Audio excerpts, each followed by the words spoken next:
Auntie Annie. It's me, it's Daddy. Hi.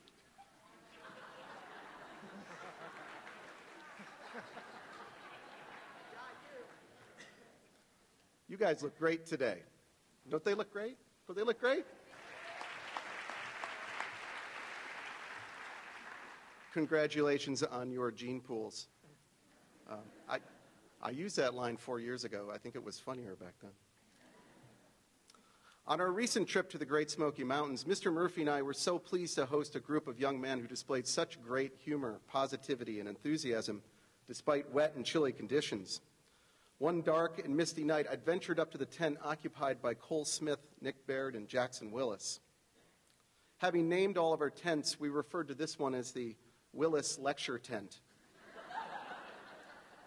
Just as I approached, the drizzly clouds parted and a starry sky opened up above us. The constellation Orion was prominent. This prompted Jackson to tell us the tale of Orion, a mighty hunter born to Euralian Poseidon, who enraged Gaia, who in turn sent a scorpion to kill him. Nick turned the conversation to physics, noting that some of the stars that we were viewing may no longer exist, though their light, having traveled for eons, still makes its way to Earth. Cole brought up the topic of flipping magnetic fields and explained that the color of light given off by galaxies tells us whether they are traveling towards us or away from us. Sensing it was my turn to speak, I pointed up towards the sky and said, "That's the Big Dipper. It's a pot for water." Well, seniors, that's the guy you picked to be your baccalaureate speaker. 97,727 grams of pure intellectualism, and I can do metric conversions too. This isn't the first time at this podium doing a baccalaureate address. In 2011, I gave an address where I challenged the perceptions of seniors by reminding them that the incredible opportunities that they have already had in their young lives did not originate because they deserved it, but rather it was their fortune to be born to parents that could provide. I said, "You're not special, you're just lucky." 1 year later, while watching CNN, they were reporting on an English teacher by the name of David McCullough, who made quite a stir in his commencement speech to Wellesley High School entitled, "You're Not Special." Every news outlet carried the story. He then went on to write a book entitled, "You're Not Special," and other encouragements, and went on a frantic talk show tour. Coincidence? I don't think so. So I'm not going to give you some profound speech just to have some English teacher in the audience steal my idea, fix the grammar, add a few refined words, and make a whole lot of money selling books. In fact, my plan today is to give you the anti-baccalaureate speech. In other words, I'm going to give you the worst advice I can possibly give you. As I'm offering these terrible words of advice, I want you to listen to that little voice that is inside you. Your little voice is going to agree with some, if not all, of my bad advice. Take a second to connect with your inner voice and make some mental notes on how often it agrees with me. Are you ready? Here goes the bad advice. Number one, you're 18 years old. What are you going to do with your life? You should know that by now. You've grown up in a world of academic, artistic, and athletic opportunities that were strategically targeted at you with the promise and intensity to make you a professional whatever before you even turned 10 years old. Heck, even your play dates were organized and negotiated with the corporate efficiency of a high-level merger talk. These experiences have steered you in a specific direction, thus eliminating the need for experimentation. By now, you should have a mandate, so stick to that plan. There is no need for academic exploration or soul-searching in college. History is full of explorers that get lost, or at least we assume that they got lost because they never returned to the beaten path. Number two, while we're on the topic of your future career, don't surprise people. Choose a career that others have expected you to follow. Right now, one of you is thinking, Mom and Dad sent me to science camp in 6th grade, and that's when I decided to become a doctor, and I can't let them down. I don't like science, but that's okay. Maybe the courses get more fun and easier in medical school. Or maybe one of you is thinking, Grandpa and Dad were so very successful in business. It must be in my blood, too. AP Econ just had too many damn graphs. But I probably won't have to analyze many graphs in business school. If you ultimately make the wrong career choice, it's no big deal. Your career will only be one facet of your life. Let me put it to you this way.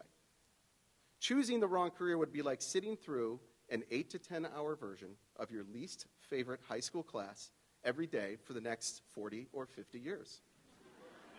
But you get paid. And as you know, money is the root of all happiness. So do what others expect you to do. Don't let them down. Number 3, there's nothing more important than getting an A. Take shortcuts. Technology has made that so easy. It's a dog-eat-dog world out there, and everybody's doing it. And when you have children of your own, enable them to take shortcuts too. Show them how to do it. You will be so proud of what you produce. With any luck, it will be your generation that will spare our country from the burden of being a world leader by exporting every last need for hard, honest work and ethical values. Number 4, surround yourself with people just like you. Imagine an entire life full of friends that look the same, act alike, eat the same foods, share the same humor, wear the same clothes, like the same shows, believe in exactly the same values, vote in perfect lockstep, and have the same apathies and interests.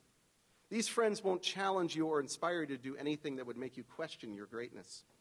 Your life will be free from the threat of having to do things and think about things differently. That is the life of pure, predictable bliss, like the single best scoop of standard vanilla ice cream served in a paper cup you've ever had. Enjoy. Number 5, you are the only thing that matters. Take what is yours, and don't worry how you play the game. The end justifies the means. The world is full of marks waiting to be fleeced. Critics say that you will reap what you sow, but the chances are slim that you will ever need anybody's goodwill or compassion. And once you become blinded by your ambition, take it to the next level.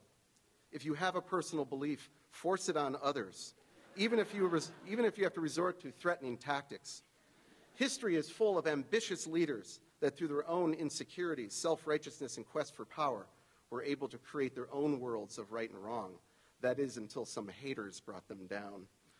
Perhaps if you just surround yourself with even more people like you, you could be unstoppable. And finally, number 6, don't come back to St. Petersburg.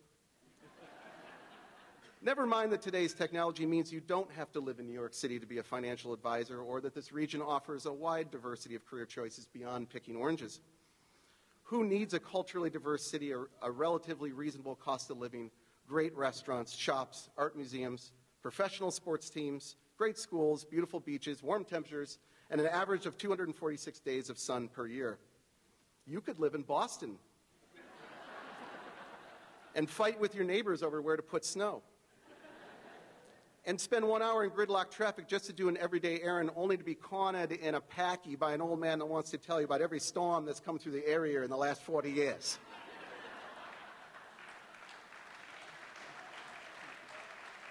Or you could move to San Francisco and sit in your overly priced earthquake-retrofitted home, sipping expensive wine made from free-range grapes while you console your clinically depressed cat that just won't accept her new vegan cat food as you declare, "I'm so glad I've decided to become part of the solution and not part of the problem." So don't come back. There's no benefit to living and working in an awesome community that the rest of the nation refers to as a vacation destination. So let's sum up the bad advice. 1, you should already have a plan for what you're going to do with your life. 2, do what others expect you to do. 3, take shortcuts. 4, surround yourself solely with people like you. 5, remember that you are the only thing that matters. And 6, don't come home. Did you listen to that little voice inside you? That little voice prefers that you live your life in a protective cocoon, that you always take the easy path, that you let others make decisions for you, that you never even consider changing course, that you steer clear of challenges, and above all, avoid the potential to fail. Recognize that voice inside you and gauge how much power it has over you.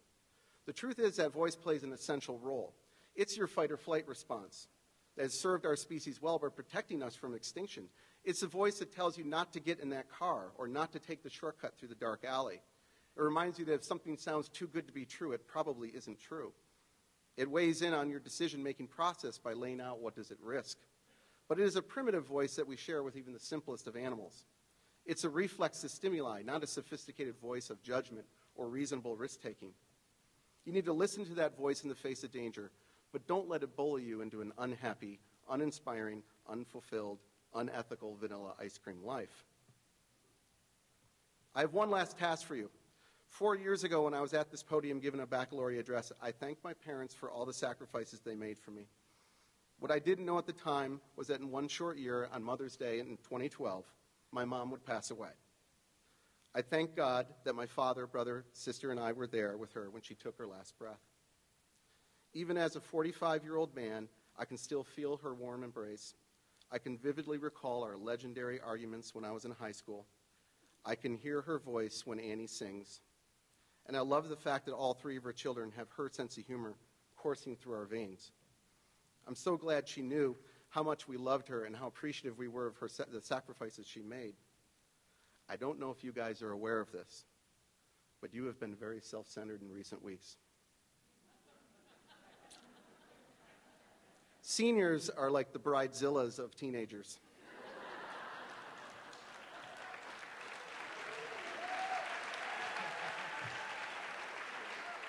It's all about you. My mother was very good at calling me out on things like that, so in her spirit, I'm going to give you one last assignment. Sometime before tomorrow's commencement, I want you to seek out the individuals in your life that have made this weekend's events possible for you. I want you to tell them that you love them, and I want you to thank them for all that they've done for you. And finally, I want to give a quick shout out to my Detroit family by leaving you with an inspiring quote from a Detroit rock and roller. I was going to do something from Bob Seger, but most of his lyrics revolve around various activities in the backseat of a Chevy. And I didn't think that those were appropriate parting words. So I decided to go with Kid Rock. Roll on, roller coaster. We're one day older and one step closer. Roll on, there's mountains to climb. Roll on, we're on borrowed time. Class of 2015, go climb your mountains, brace yourself for the scary twists and turns, and be sure to enjoy the ride. Thank you.